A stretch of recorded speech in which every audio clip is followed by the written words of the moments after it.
Hey everybody, welcome to Reverse Homesteading and welcome to my rainy autumn or fall garden.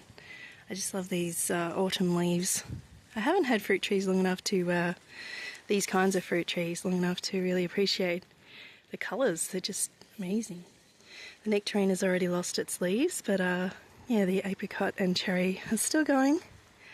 So not so unhappy for that.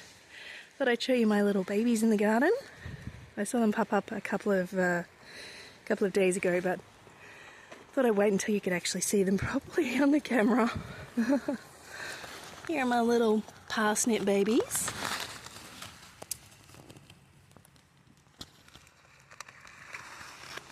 Like most gardeners, I'm pretty excited about that.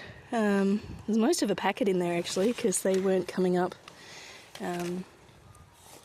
Yeah, had some trouble getting them up. They're a bit like carrots, can be a bit hit and miss. Yeah, and yesterday that's where I planted the wheat, if you were watching my video yesterday.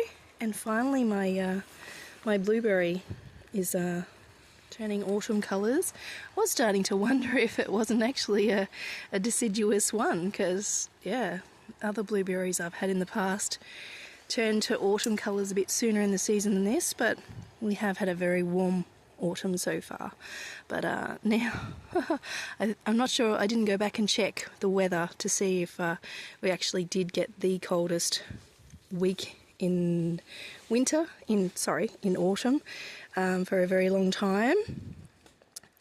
We were heading that way at one stage, and I'll just show you my little cabbages. Probably because of the cold weather, are starting to head up there. They're not the Savoy, they're a bit more wrinkly. These ones are the Mini Crunch or the Sugarloaf are a bit further along. They haven't grown as much as the Mini Crunch. So the Mini Crunch are early producers, and yeah, those little babies are going to give us cabbages first. That's a good theory with pests and diseases, that sort of thing. The sooner your plant produces something that you want, the better it is, because the plants don't have time to get attacked. Not that they want to have time to get attacked, but there's no time for them to get attacked by pests and diseases because they produce so quickly. And yeah, with the right conditions you'll get something out of all of that. So I wanted to quickly speak about something I've mentioned in previous videos, was a weather app of some kind which would predict a frost fairly easily for Victoria or the Melbourne area.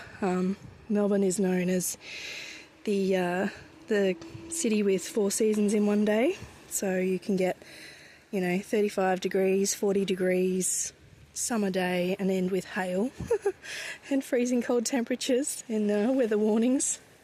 But that's just the wonderful city we live in.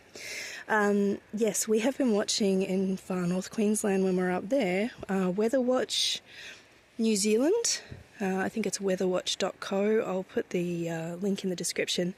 They've been fantastic, and they do have an app, but the problem is the app is only for New Zealand weather because it's a New Zealand channel. Yeah, but he was very accurate in far north Queensland when we had a couple of cyclones coming through. He was one of the only ones that predicted where Cyclone Jasper was going to go, and that the rain would be more of a problem than the wind. Not that the wind wasn't a problem, but tragic circumstances in a lot of places there. But it really reshaped the coast up there in the far north.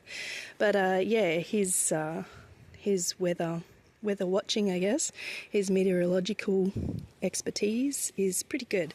So I'll link him in the description. No actual app. The Bureau of Meteorology here in Melbourne does have an app, but yeah, not especially excited about it.